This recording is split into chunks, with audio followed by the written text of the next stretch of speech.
Assalamu Walaikum. Hello friends, how are you? Welcome back to my another video. In this video, I am going to show you how to draw a table in PowerPoint presentation. Let's get started. At first, you have to open a PowerPoint presentation. Then we go to the home menu.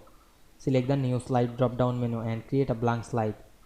Then we go to the insert menu. Select the table drop down menu option and we can see here the option is draw table. Now I am select this. Then draw a table using the pen. We can see we draw a table easily. You go back again the insert menu and select the draw table option and draw another table cell. Now we can see we draw table easily. I hope you enjoyed the video. Please like, comment, share and subscribe my channel. Thanks for watching.